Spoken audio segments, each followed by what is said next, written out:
Vamos discutir uma situação que, do ponto de vista da mecânica clássica, é muito simples. Partícula livre. Ela não está sob ação de nenhuma força externa. A energia potencial dela é igual a zero. Mas, veja só que coisa curiosa. Vale a pena a gente estudar, entender esse caso. Partícula livre no contexto da física quântica, ou ainda analisando as soluções da equação de Schrödinger. É isso que a gente vai fazer. Mas eu vou analisar, né, essa questão a partir, na verdade, da teoria quântica. Então, vamos procurar entender exatamente o que significa as soluções da equação de Schrödinger, nesse caso, porque aqui tem um problema de interpretação, né? Então, vamos começar falando da equação de Schrödinger. Vamos tomar essa energia potencial aqui igual a zero, e eu agora vou descrever, né, uma partícula, mas vocês vão perceber que descrever uma partícula pontiforme, né, com quanto seja possível, né, encontrar estados nessa situação, esses estados são praticamente impraticáveis do ponto de vista prático, né? Então, a gente vai, ao longo da aula, procurando convencê-los de que o melhor, né, que a gente consegue fazer, né, é, na verdade, do ponto de vista de localização, é construir um pacote de ondas que realmente é análogo a um pulso, no caso da teoria ondulatória, de ondas, por exemplo, numa corda, né? Muito bem, mas no mais das vezes a gente vai descobrir que, no caso da mecânica quântica, é muito difícil você localizar uma partícula muito bem. Vamos, então, procurar entender isto, né? E também vou falar da dificuldade que a gente tem de preparar estados, né, com certas características, né? O que, no caso da teoria ondulatória usual, ondas sonoras, por exemplo, é muito fácil preparar um determinado estado. Aqui, não. Aqui é muito difícil. Então, vamos começar, né, tentando entender, né, essas ondas de matérias livres, né? Claro que eu vou agora começar com uma situação que é muito fácil você reproduzir, você conseguir. A situação é essa: eu tenho uma partícula com o momento dela muito bem definido. Isso é fácil construir, né, esse estado, né? Por quê? Basta que você meça a velocidade, o momento, aqui melhor o momento, né? O momento da partícula, né? E é claro que a gente pode, por exemplo, usar um seletor de velocidade. Com um seletor de velocidade, só partículas com uma certa velocidade passam. Então, esse estado é realizável fisicamente, né? Agora, ele é um estado que tem um momento bem definido, mas só no instante de tempo t igual a zero, né?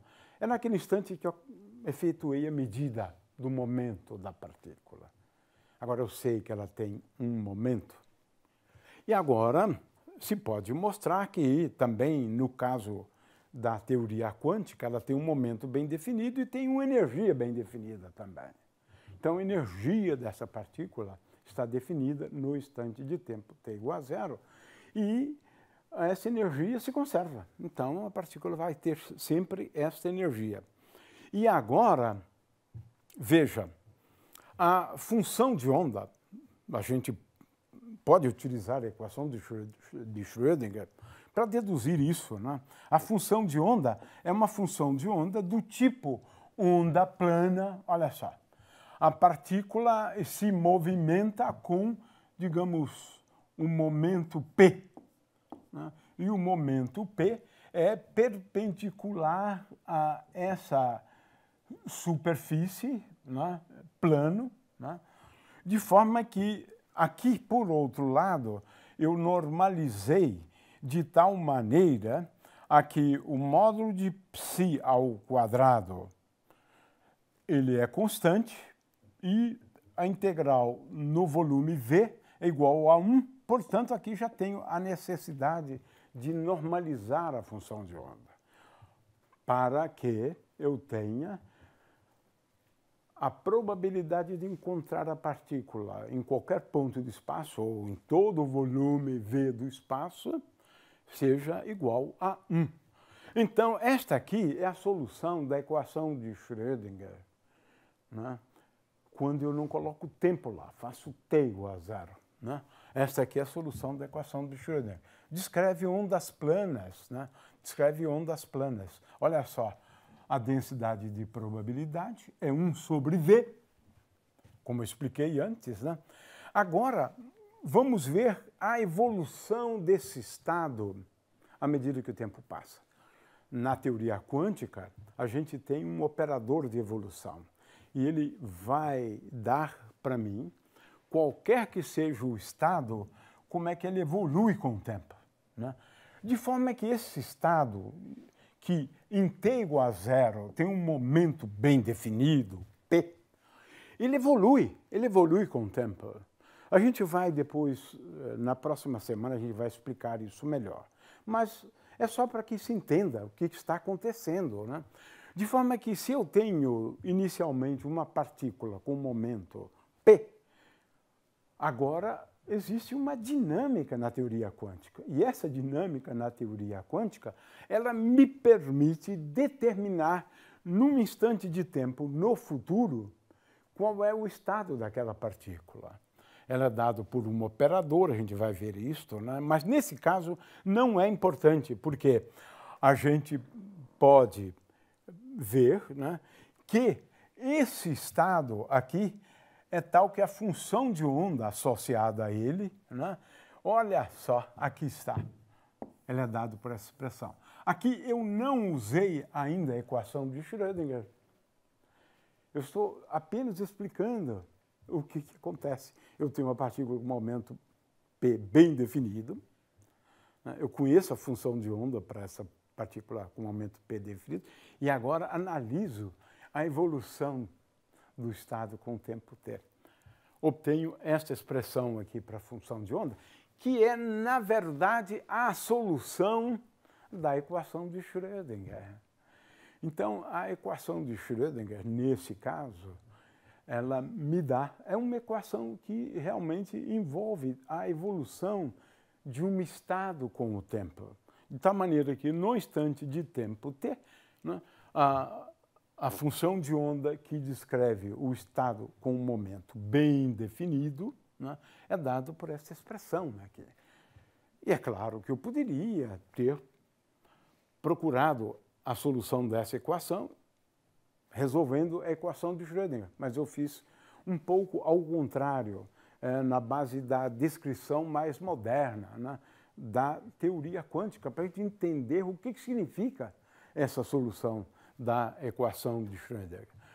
Significa, né, a função de onda, que é a amplitude de probabilidade, que a gente vai definir melhor depois, né? E ela, então, me dá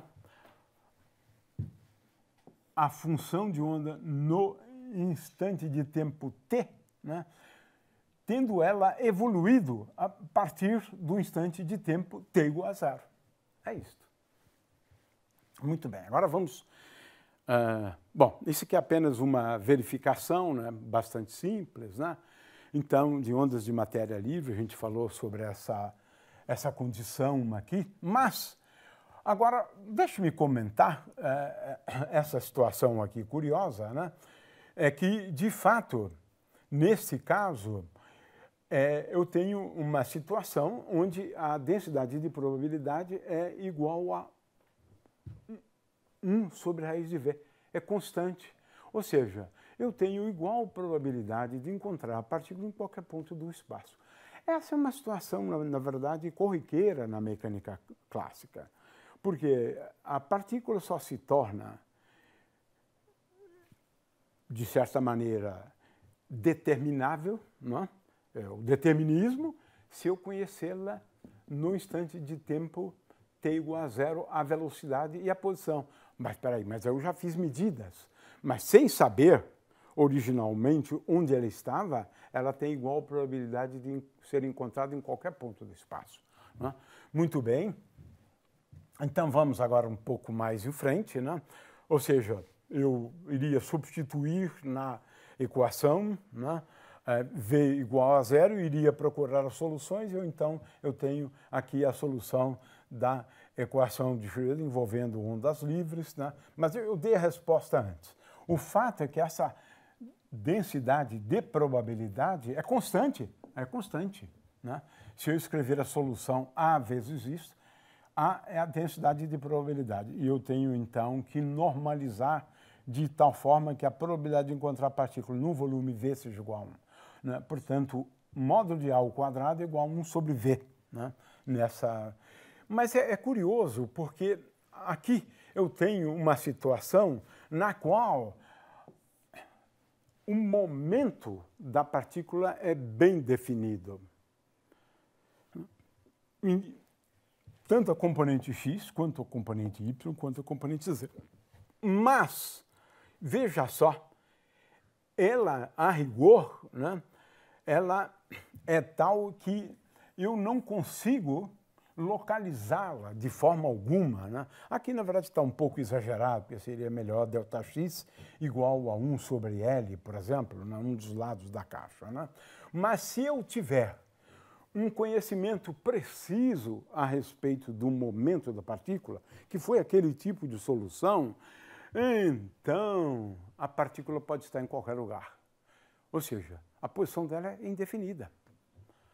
É isso que a gente aprende com esse exemplo, um exemplo bastante simples. Né? Agora vamos a casos um pouquinho mais sofisticados agora. Né? Eu posso ter, do ponto de vista da mecânica quântica, essa situação, onde eu tenha um estado tal que eu possa encontrar a partícula com uma probabilidade, aqui na verdade seria amplitude de probabilidade, né? Mas vamos falar em probabilidade. Com uma probabilidade A1 de encontrá-la com o momento P1 e uma probabilidade A2 de encontrá-la com o momento P2. Agora começou a complicar, né? Por quê? É difícil preparar esses estados, é verdade, difícil. Mas é possível, em princípio, fazer medidas, né, para checar se esse é o estado da partícula. Como assim? Eu vou realizar várias experiências, não é 2 ou 3, é um número muito grande, tendendo ao infinito. E depois de N experiências, eu vou encontrar, né, que a ocorrência do momento P1 está relacionada à probabilidade. Então, se de 1000 eu encontrar que 300 vezes encontrei P1, então A1 é igual a 300 dividido por 1000, e ainda tem a questão da normalização. É claro que nessas circunstâncias, né, em 1000 eu vou encontrar 700 vezes a partícula com o momento P2. Agora estamos começando a entender, né? Quer dizer, esse estado é tal que se eu fizer medidas do momento, eu vou encontrar um certo número de vezes com o momento P1 e um certo número de vezes com o momento P2. Mas você só vai saber a posteriori. Você só vai, se isso for verdade, você vai ter que fazer medida. Vai medir. Se você medir, você só vai encontrar um ou outro. Não tem essa, não. A medida vai te levar ou a P1 ou a P2. Né? Mas, na teoria quântica, esse é um estado possível. Né? É o princípio da superposição. Eu poderia... Mas, nesse caso, olha só, o momento não é bem definido. Pode ser P1 ou pode ser P2. A gente vai ver que agora a posição da partícula já fica um pouco melhor definida. A gente vai dar exemplos disso. Né? E também posso ter estados onde eu tenho uma certa probabilidade de estar num ponto 1, uma probabilidade de estar num ponto 2. Veja aqui, tudo isso aqui é possível do ponto de vista da mecânica quântica. A partícula pode estar em duas posições ao mesmo tempo, com diferentes probabilidades. Né? Então, a posição, nesse caso, não é bem definida. Esses estados evoluem com o tempo de uma maneira bastante simples, né?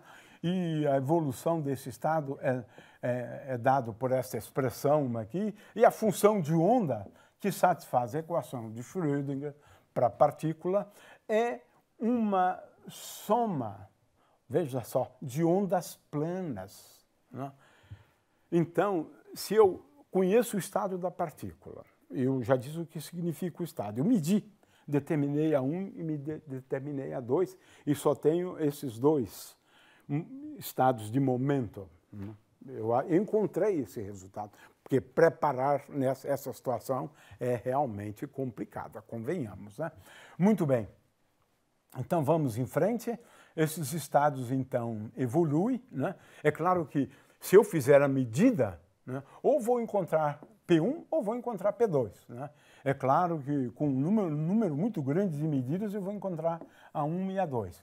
Agora, o que é difícil é preparar esse estado, né, com P1 e P2. Né? Mas estou admitindo que ele exista e que eu possa determinar experimentalmente a 1 e a 2. Né? A 1 e a 2. Muito bem, é a ideia da redução do pacote de ondas quando eu faço uma medida. Quando eu medir, na física clássica não tem conversa. Eu vou encontrar ou P1 ou vou encontrar P2. Não tem conversa. Né? Muito bem. Agora, só para a gente exemplificar aqui melhor, né? Olha só, vou dar um exemplo que é possível você fazer. Considere uma partícula numa caixa. Ela vai e vem. Ela está com um momento. Às vezes ela tem P e às vezes ela tem menos P. É isso! Duas possibilidades. P menos P. Verdade, olha só. Então, como eu não medi ainda o momento, eu diria que eu tenho igual probabilidade de encontrar P ou menos P, porque eu não sei se ela está indo, se está voltando, mas eu poderia saber se eu quisesse. Eu poderia saber. Olha só que coisa curiosa. Tem uma situação que eu consigo, sim, produzir aquela situação, onde a amplitude para encontrar P é igual a amplitude para encontrar menos P, porque ela vai e volta, com certeza.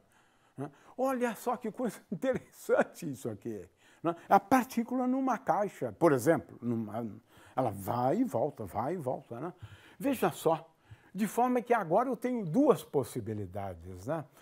Eu tenho A1 igual a 2 igual a A, né? Veja, iguais probabilidades.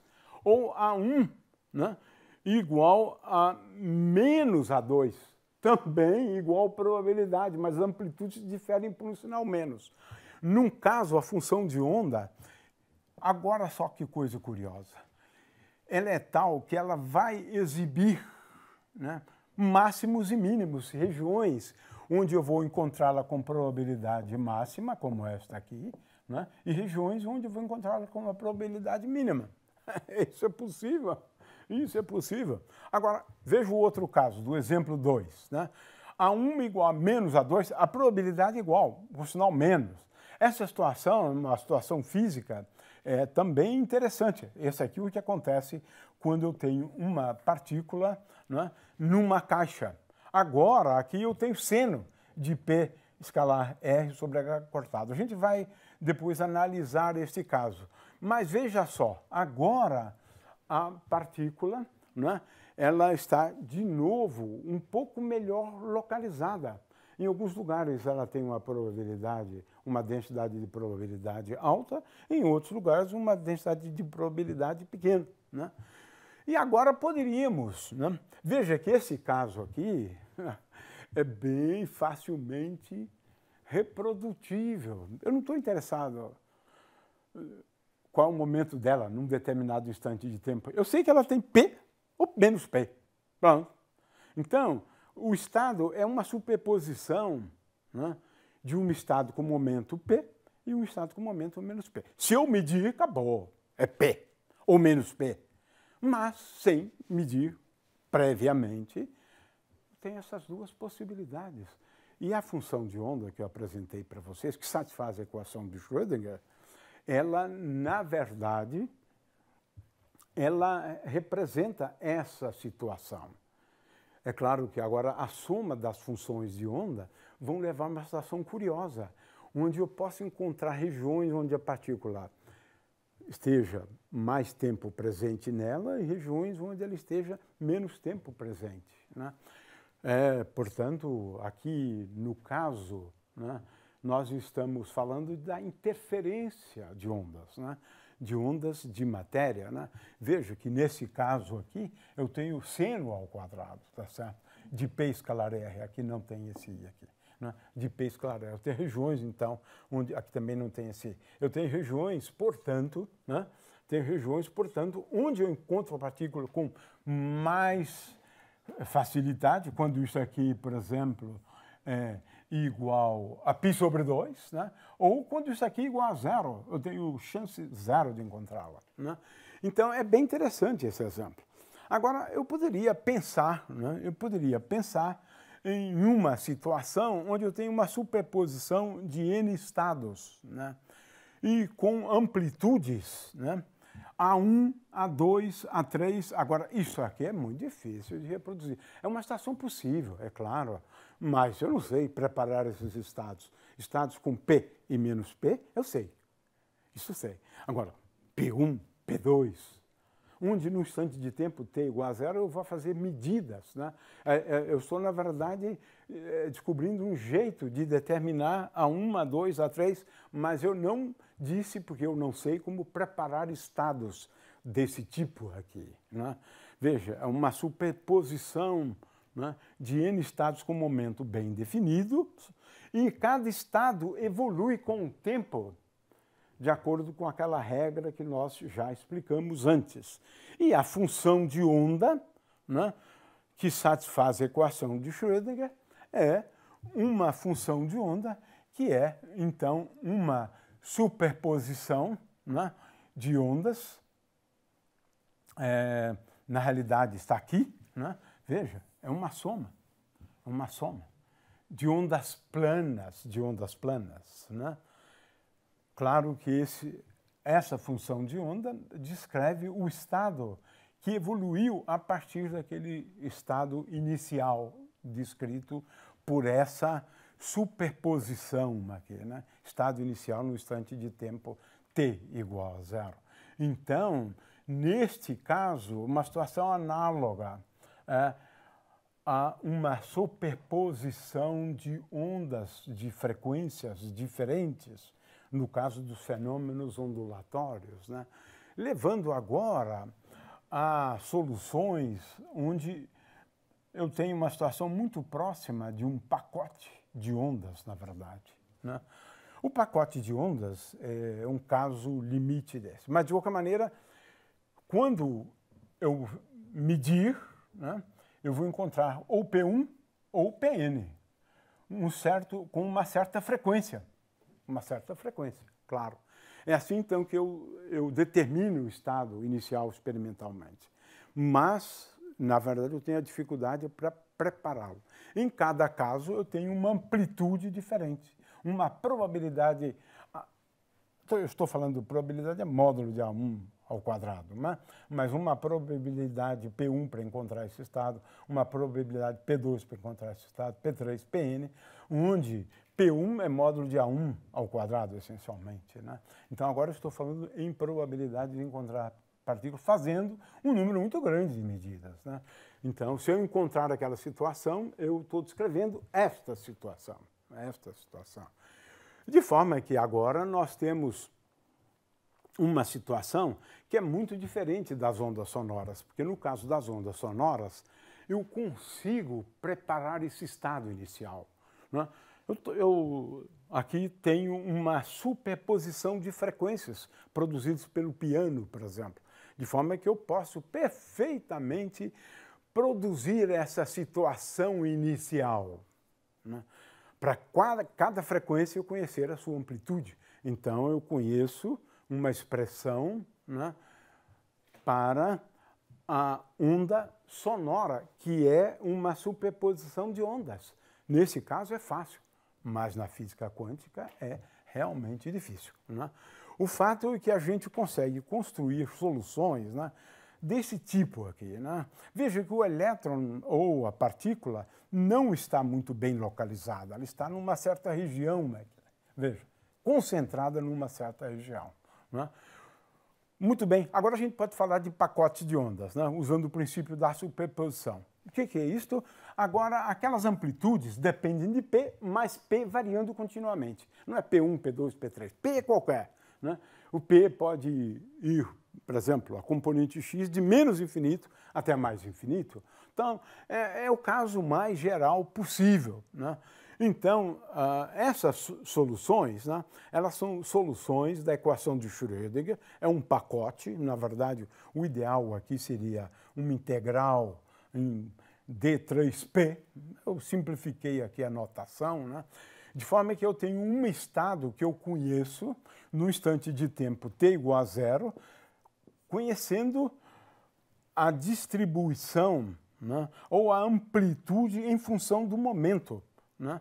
E se eu conhecer a função de onda no instante de tempo t igual a zero, eu determino, né, em princípio, experimentalmente, né, se eu conhecer aquela função de onda, eu posso determinar a de P. E aí, determinando a de P, eu agora vou saber como esse estado evolui com o tempo, né? O fato é que a gente vai depois, né, a essa questão, né, de, bom, caracterizar estados é medir, né, em princípio, essas amplitudes, o que em princípio é possível, né? Agora, preparar estados já é uma coisa bastante mais complicada dentro do contexto da teoria quântica, né? O fato é que existe uma impossibilidade prática, né, de você introduzir o conceito de partícula na mecânica quântica. Por quê? Ele só aconteceria se todas as amplitudes forem iguais a 1. Nossa, mas como é que eu preparo um estado onde todas as amplitudes são iguais a 1? Todas. Isso é possível, na verdade, no caso das ondas sonoras, né? É possível para algumas frequências, né? Claro, para algumas frequências. Mas aqui seriam todas. E aí sim, nesse caso, quando a amplitude é igual para todos os momentos, aí você tem uma partícula de fato, né? Ela está concentrada num ponto do espaço, né? Num ponto só do espaço. Mas isso é uma coisa que é impossível do ponto de vista prático, né? Essa situação, né? Muito bem, então, eu já falei sobre aquele caso, né? Partícula para cá, partícula para lá, em função de x, né? Você tem essa situação A vezes seno px e B vezes cosseno de px, né? Aí tem um outro exemplo que vocês podem olhar aí depois com calma. E, finalmente, para encerrar a aula, vou falar numa propagação de um pulso, né? Qual a ideia aqui? É você fazer o seguinte, você escrever P igual a P' mais P0, admitindo que P0 seja um momento muito importante. Na verdade, a distribuição ela é tal que ela é bem concentrada em P igual a P0. É isso que eu estou dizendo, né? Bem concentrada. De forma que P' ao quadrado eu possa desprezar, porque eu estou considerando, na verdade, P', né, pontos P muito próximos de P0. Próximo significa o seguinte, eu vou desprezar pelinha ao quadrado frente à pelinha, por exemplo, né? Olha só, nessa aproximação é fácil ver, né, que a solução, né, ou esse pacote de ondas, ele descreve um pulso. É isso, é um análogo de um pulso. Não é bem π0 que é um pulso, né? É módulo de π0 ao quadrado que é o análogo pulso, né? Que é esse pulso, né, se propagando, olha só, com uma velocidade V0. V0 é igual a P0 sobre M. Essa é uma solução, portanto, bastante semelhante a uma partícula relativamente localizada, né, nessa região, né? É um pulso que se propaga.